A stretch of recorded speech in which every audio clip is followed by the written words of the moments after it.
በጣም የደከመኝ ነው ለመናገር። የበጌን መታመም ነግሬያችሁ ነበረ ትናንትና እና ሐኪም ጋር ወስጃት ነበር እና በጣም ብዙዎቻችሁ አላገጣችኋል፣ ግን ቢሆንም እሺ ችግር የለም እና ሐኪም ጋር ወስጃት ነበር።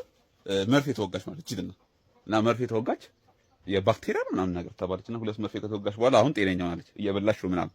ግን አንድ ወዳጄ ጋር እያወራል ሴቶች በጎች ናቸው ያሉት ወንድ የለም ምናምን ስለው ለምን ታዲያ እኛ እንገዛለን ማለት ነው። ማን መስላችሁ? ታስታውሱታላችሁ ብዬ አስባለሁ። ይሄ የፀጉር መታጠቢያ ምናምን እንድላክለት ምናምን ያለው ልጅ ታስታውሱታላችሁ። በእርግጥ ልኮልኛል እዚህ አልደርስ ብሎ ነው እየመጣ ስለሆነ ነው መንገድ ላይ እና ኪዮስክ አፖች ማለት ነው። ምን ገዙ መሰላችሁ? አዲስ እንግዳ ማለት ነው።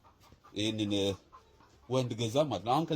አሁን ከዚህ በኋላ ሴቶቹ በጎች ያረግዛሉ ብዬ አስባለሁ እና ኪዮስኮች በስማችን ናት ገና ከሆኑ ይላችሁ ሴት ሲከተል በስማችን ብለው ገዝተዋል ማለት ነው እና ያላረጉዝ በጎች ያረግዛሉ ማለት ነው። ለማንኛውም አንደኛውን ግልገል ሳህን ውስጥ ገፍትረው እናላችኋለሁ። በጉ ገና ከመምጣቱ ስራው መስራት ጀምሯል ማለት ነውና ሴቶችን እያስጨነቃቸው ነው።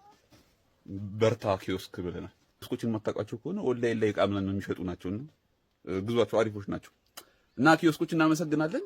እግዚአብሔር ይስጥልን ወንድ በግ ስለገዛችሁልን እና አመስግኗቸው ኪዮስኮችን ማለት ነው።